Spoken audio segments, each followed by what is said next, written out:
is up, guys? EJ here, back with another video, and today it's going to be my DVD update for March 26, 2013. So I've got 10 new movies to show you. These are all films I used to own on a VHS back in the day. Sort of mid to late 90s comedies, and a bit of a distinctive British flavor for all my UK watchers, especially Ian.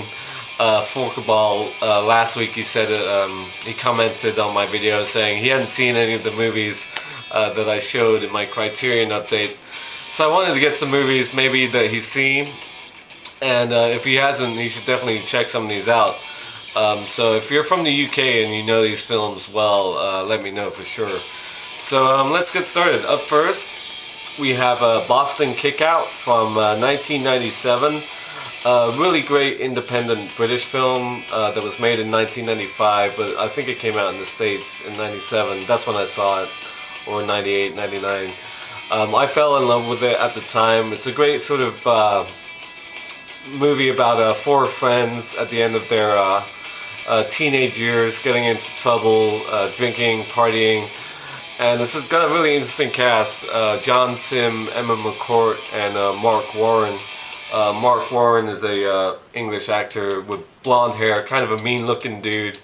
He's sort of the troublemaker in this. He appeared in Band of Brothers, and he also starred in Green Street Hooligans with Elijah Wood.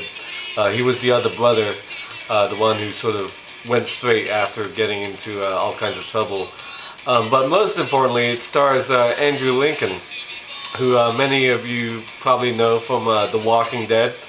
Andrew Lincoln, of course, plays Rick, the sheriff, basically the lead character. So if you want to see a movie with Andrew Lincoln when he was pretty young, made 17 years ago now, 18 years ago, Boston Kickout, highly recommended from the UK. If you get a chance to watch it, definitely do so. Okay, another British flavor film, and that's Brassed Off. From 1996, starring Ewan McGregor, Tara Fitzgerald, and the late great Pete Postlethwaite. Sort of a movie about a brass band that goes around competing in various competitions, obviously. Yeah, same year that Ewan McGregor sort of became famous with Trainspotting, but I really enjoyed this as well. Lots of great music, very funny. Yeah, if you haven't seen this, highly recommend it as well. If you like Ewan McGregor, great actor, and this is one of his early films as well. Okay, up next, we have Glory Days, also from 1997, starring Ben Affleck. This is one of the early films he made, same year as Good Will Hunting. It's about a bunch of guys in their last sort of week at college. It's set in Santa Cruz, which is very close to me, about half hour, 45 minutes away. It's sort of a party movie. It's got a great cast, great supporting cast. Sam Rockwell, French Stewart. There's a really small cameo by Matt Damon, Alyssa Milano, and John Rhys Davies plays a art teacher, art professor. Ben Affleck is an art student, and yeah, if you want to see Ben Affleck in sort of a different role, he's not really sort of the nice guy Ben Affleck in this. He's sort of a badass, actually. At least that's what he tries to be. More towards his sort of Dazed and Confused and Mallrats characters in this film. But it's a cool film. I've always liked it. Great soundtrack that I've had for a long time, and the music you're hearing in this video is from that soundtrack. Okay, up next, more familiar movie, and that's Liar Liar from 1997. Of course, starring Jim Carrey and Maureen Turney, Maureen Turney, that's right, as the wife. I think I got that right. Jennifer Tilly is in it as well, yeah, Maureen Turney. Of course, Carrey plays a lawyer who has to lie for a living, and his son basically doesn't want him to anymore, so he wishes that his father can always tell the truth, and Jim Carrey basically has to tell the truth throughout the whole movie with hilarious consequences. One of my actually favorite Jim Carrey comedies from this time period, I have to say. Okay, moving on. Another film from 1997. Actually, basically all these films are from 97. It just worked out that way. We have The Matchmaker with Janine Garofalo. This is a cool movie. She plays like a political aide to a guy from Irish descent who's running for Senate for senator in Massachusetts, and he basically sends her to Ireland to find out if this guy really has Irish roots. And she lands smack dab in the middle of a matchmaking festival. Um, he's basically trying to cash in on the Kennedy fame thing to get elected. Dennis Leary is hilarious in this as the sort of campaign manager and Garofalo's boss. Sort of in the time when Garofalo was in a lot of sort of fun and romantic movies at the time. She was kind of not really the it girl at the time, but she was a cool actress at that time, and this is one film I really like her in, and like I said, Dennis Leary is awesome in this. It's a fun movie. Okay, up next we have Money Talks, also from 1997, starring Chris Tucker and Charlie Sheen, directed by Brett Ratner. A year before he made Rush Hour, the first Rush Hour.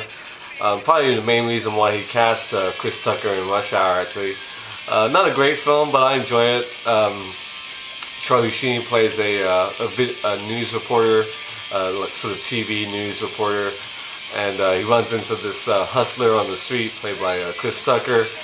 And then they get mixed up in murder and a jewelry heist by these foreign guys, and he gets mixed up with his girlfriend, played by Heather Locklear, and Paul Sorvino. Lots of great dialogue. Chris Tucker is very funny in this. They're sort of at odds, an odd couple throughout the movie. Some cool action towards the end. There's a big sort of gun battle that takes place in the Rose Bowl in Pasadena in Southern California. That's a cool scene, and yeah, I like the performances by Tucker and Charlie Sheen in this.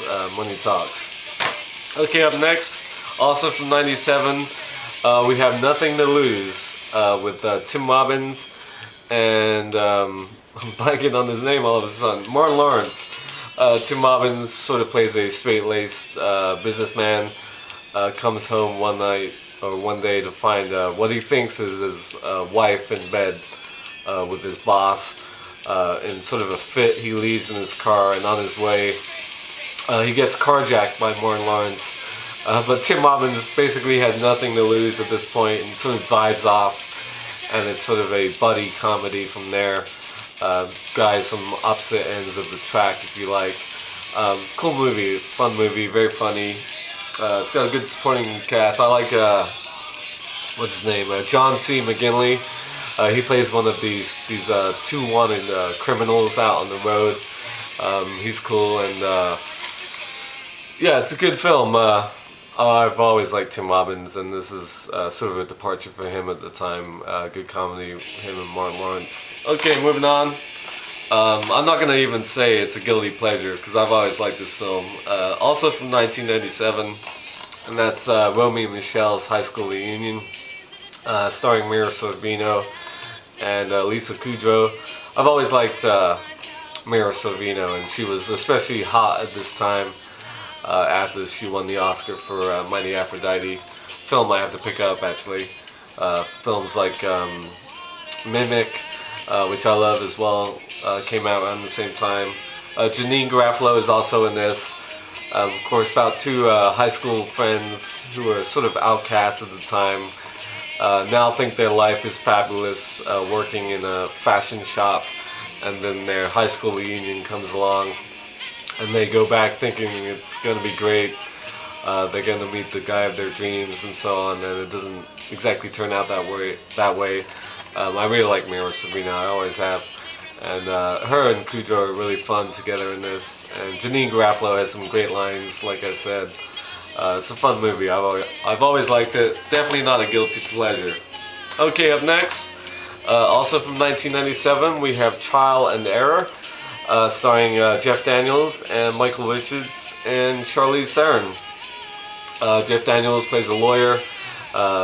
he's basically about to defend the guy who's being charged with fraud, selling pennies for extraordinary prices, and Michael Richards, Kramer, of course, from Seinfeld, plays his good friend, an actor, and they have to switch roles somehow.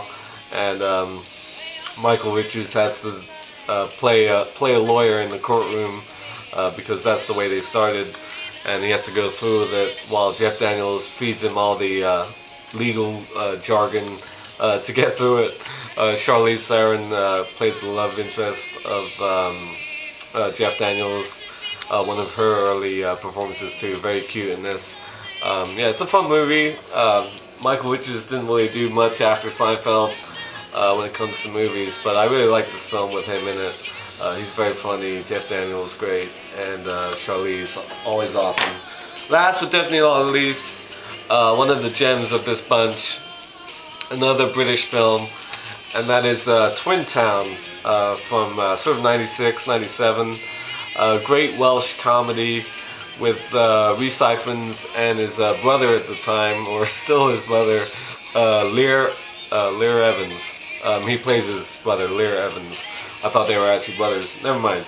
But this is sort of the film that launched Rhys Ifans. It's a great sort of quirky family tragedy comedy about these two twin brothers who get into all sorts of trouble in this Welsh town, and yeah, so it's sort of back and forth between families. People end up dying in weird and strange ways.